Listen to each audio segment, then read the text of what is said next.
15 years ago, the most hated Saw movie still made a killing at the box office.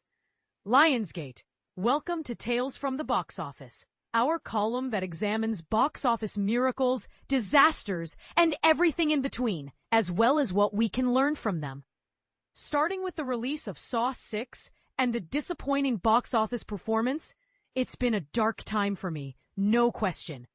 Those are the words of longtime Saw franchise editor and director Kevin Greutert, speaking with Entertainment Weekly in 2010 ahead of the release of Saw 3D. At the time, the movie was also known as Saw: The Final Chapter, seeking to put an end to the saga of Jigsaw after 7 consecutive years of cinematic carnage. Director James Wan's Saw became an unexpected box office smash in 2004, pulling in $103 million worldwide against a minuscule $1.2 million budget.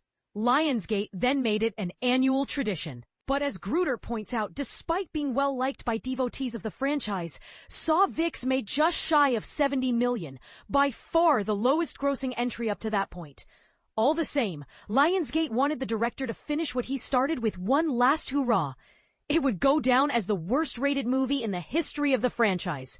Despite itself, it was also a major financial success.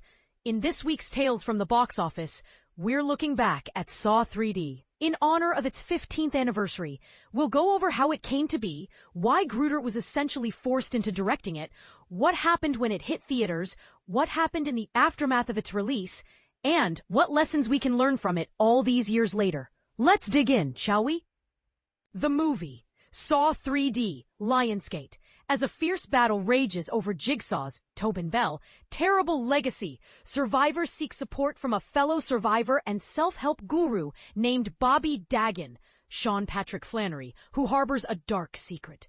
Namely, he lied about surviving one of Jigsaw's games to achieve fame and fortune. Meanwhile, crooked cop Hoffman, Costas Mandylor, seeks revenge against Jigsaw's wife as well as Dagan for his lies. As a franchise, despite coming off a low point with Saw 6, it's worth pointing out that this was still a wildly consistent moneymaker for Lionsgate. Even that movie was made on an $11 million budget, meaning it was more than profitable for the studio. A bit of the problem is that Saw 5 was viewed as such a downgrade for the series that it hurt 6 financially, despite the fact that it was a major improvement, critically speaking. Lionsgate wanted to lean into the good they had going.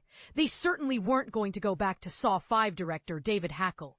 They had every intention of leaning once again on Greutert's talents, as he had been with the series as an editor dating back to the original. More on that in a moment. As for the pitch, timing was everything here, and Hollywood's 2000s 3D craze was off to the races. That was in no small part thanks to James Cameron's 2009 sci-fi smash Avatar, which made more than $2.7 billion in its original run, becoming the highest-grossing movie of all time up to that point. Lionsgate wanted Jigsaw to get in on the trend. The Saw franchise had been chasing its tail for years up to this point. Lionsgate, at that particular moment in time, the franchise needed a hook. Part of the problem is that the Saw franchise had been chasing its tail for several years, becoming an accidental victim of its own success. Early on in the series, it was revealed that Tobin Bell's John Kramer, aka Jigsaw, had incurable cancer that was going to kill him. It did indeed kill him relatively early on, with Kramer kicking the bucket at the end of Saw 3. From then on, it was about others carrying on Kramer's work in his stead, with Amanda, Shawnee Smith, and Detective Hoffman largely carrying that torch. By the end of Saw 4, Kramer's legacy was firmly in Hoffman's hands. Even so, the series needed Bell on board, finding ways to force him in through flashbacks, old recordings, etc.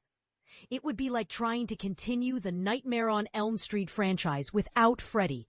It was difficult. Series producers Mark Berg and Oren Koules later admitted that killing John Kramer so early on was a mistake. All the same, what's done was done, and to get around that glaring issue, the Saw franchise timeline got increasingly wonky, and the twists got wackier. the series never fully managed to escape the shadow that Bell's Jigsaw cast over it.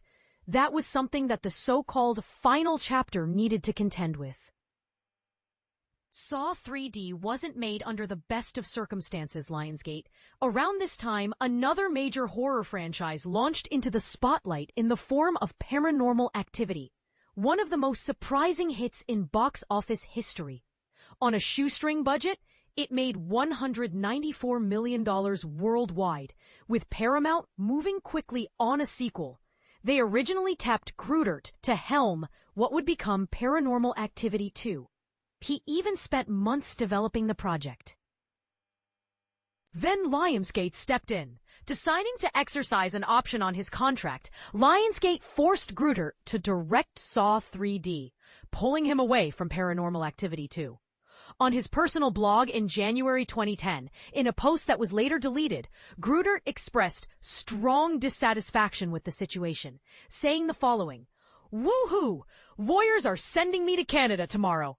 I just had the task of telling my 83-year-old mother that no, I'm not going to be allowed to direct the movie we were all so excited about when my family last got together, and that I'm being forced to leave town before getting a chance to see her again. Yes, I'll be filming people getting tortured yet again. So we'll have to put off me making a film she can actually watch for another year. I'm not making this up."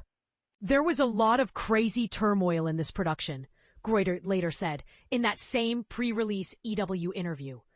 "Frankly, I'm glad it's over. Because there were definitely things that I would have done a lot differently if I had been on the film from the beginning. But at the same time, they wouldn't have brought me on so suddenly and at the last minute if they didn't trust my opinion." The financial journey, Greutert largely played ball during the press tour. But there's no denying he wouldn't have chosen to leave Paranormal Activity 2. In any event, he did his job, and Lionsgate leaned heavily on the ending of it all, as well as the 3D gimmick in the marketing. They had to do something, because critics were very much not on the movie's side. Saw 3D boasts a franchise-worst 9% critical approval rating on Rotten Tomatoes. That said, these movies were never critical darlings, and with a Halloween-friendly release date, as well as the promise of an ending, horror lovers showed up on opening weekend anyway.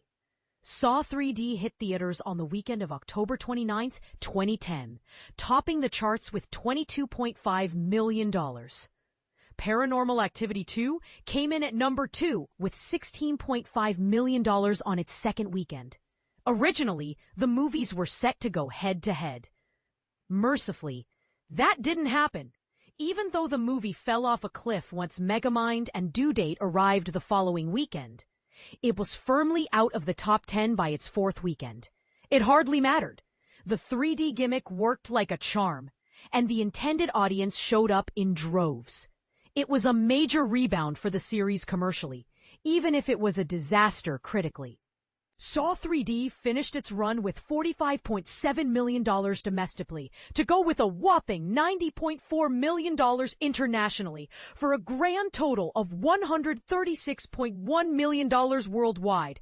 Saw 3D killed the franchise, for a while anyway.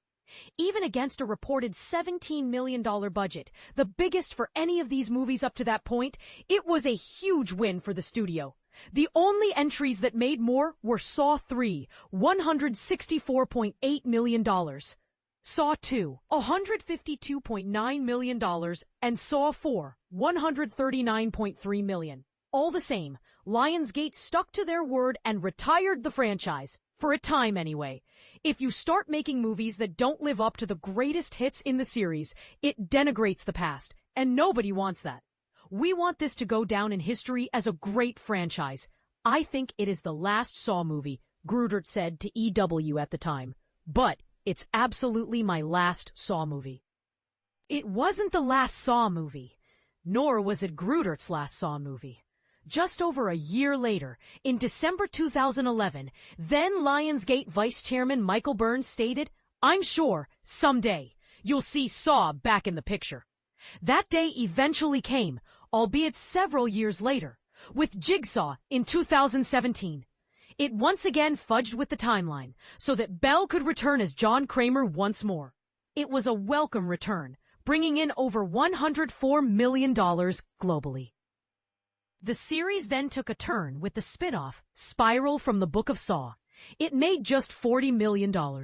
Then, Lionsgate got the band back together with Greutert returning to direct 2023's Saw X, which was met with the best reviews for any movie in the series. Taking place between the events of the first two movies, it allowed for a back-to-basics approach that audiences ate up to the tune of $125.3 million worldwide. The lessons contained within What's True is that Saw is now a $1.1 billion franchise with a massive global footprint. That includes escape rooms, theme park attractions, tons of merchandise, and more. It's also true that Saw 3D was a creative low point that got in on the right trend at the right time, positioning itself to capitalize despite its miserable reception. Case in point, per Variety. 3D ticket sales accounted for a staggering 92% of the movie's opening. Save for some memorable kills, the film remains largely maligned to this day. The big lesson here is that a gimmick only gets you so far. What Greutert proved with both Saw 6 and Saw X is that when motivated to be there, he is amongst the best directors to ever put John Kramer on the silver screen. When forced to be there, that's a different story. It's hard to imagine any creative person giving their best under a situation like this. It's in many ways not surprising that the movie didn't turn out. As the Saw franchise writes now, with Blumhouse as Saw 11, as planned, was scrapped, the franchise's new owners would do well to learn from the sins of the past. The only reason an 11th Saw movie should exist is if someone has a good creative reason to bring it into existence. Forcing something for purely commercial reasons is a fast-burning fuel with a tank that runs out rapidly. If longevity is the key, a franchise can't suffer too many misfires as rough as Saw 3D.